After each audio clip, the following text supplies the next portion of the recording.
સુરતમાં હિન્દુ ધર્મની લાગણી દુભાય તેવા ખોટા નામથી પેમ્પલેટ સોશિયલ મીડિયામાં વાયરલ કરવામાં આવ્યા હતા.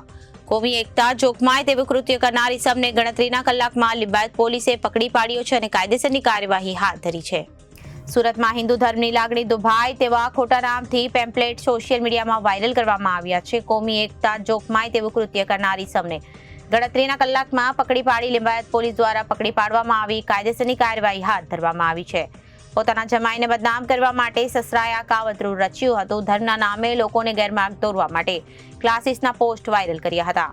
સ્ટાર ટ્રેક ટ્યુશન ક્લાસીસના પોસ્ટર વાયરલ કરવામાં આવ્યા હતા. ફક્ત મુસ્લિમોને જ દાખલ કરવામાં આવશે અને અમારા કામ જગાડવાનું છે, જાગો કે ન જાગો, આવા વિવાદિત ભડકાવતા મેસેજ સાથે પોસ્ટ વાયરલ કરવામાં આવી હતી. સ્ટાર ટ્રેક કોચિંગ ક્લાસમાં ફક્ત મુસલમાનોને દાખલા આપવામાં આવશે તેવું પોસ્ટમાં ઉલ્લેખ કરવામાં આવ્યું હતું. સીધા આદમ સેનામાં જોઈન થવાના મેસેજથી પોસ્ટ વાયરલ કરવામાં આવી હતી. સ્ટાર ટ્રેક કોચિંગ ક્લાસીસના સંચાલક રઈસ મુસ્તાક અસલમ મોહસિન અને શાહિદ નામના યુવકો દ્વારા કોમી એકતા ભંગ કરવાની કોશિશ કરાઈ હોવાનું કાવતરું સસરા દ્વારા રચવામાં આવ્યું હતું. પોસ્ટમાં ઉલ્લેખ કરવામાં આવેલા મુદ્દાઓ આ પ્રમાણે છે કે મુસ્લિમ વિરોધી સંગઠનો સામે ટીકવાની ટ્રીક, ભાજપ, આરએસએસ, બજરંગ દળ અને શિવસેના જેવા સંગઠનોને જડથી ઉખાડવાની ટ્રીક શીખવવામાં આવશે.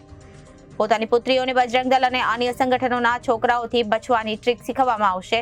મુસ્લિમ પર્સનલ લોનનો ઉપયોગ કેવી રીતે કરવામાં આવે છે તે શીખવવામાં આવશે. સીધા આદમ સેનામાં જોઈન થવાની તક મળશે. શેરિયા કાયદા લાગુ કરવાની તાલીમ આપવામાં આવશે. આવા અનેક વિવાદિત અને ભડકાઉ મુદ્દાઓ પર વિદ્યાર્થીઓને ટ્રેનિંગ આપવાના મેસેજ સાથે વિવાદિત પોસ્ટ કાવતરું રચી વાયરલ કરવામાં આવી હતી. જોકે લિંબાયત પોલીસે સસરા સામે ગુનો નોંધ્યો છે અને પોલીસે સરકારી સ્કૂલના પ્રિન્સિપલ સુલેમાન શેખની ધરપકડ કરી. આરોપી સસરા સુલેમાન શેખ સરકારી સ્કૂલમાં પ્રિન્સિપલ તરીકે ફરજ બજાવે છે. પોતાના જમાઈને બદનામ કરવા માટે સસરાએ કાવતરું રચ્યું હોવાની વાત સામે આવી છે. જોકે પોલીસે આરોપીની ધરપકડ કરી કાયદેસરની કાર્યવાહી હાથ ધરી છે.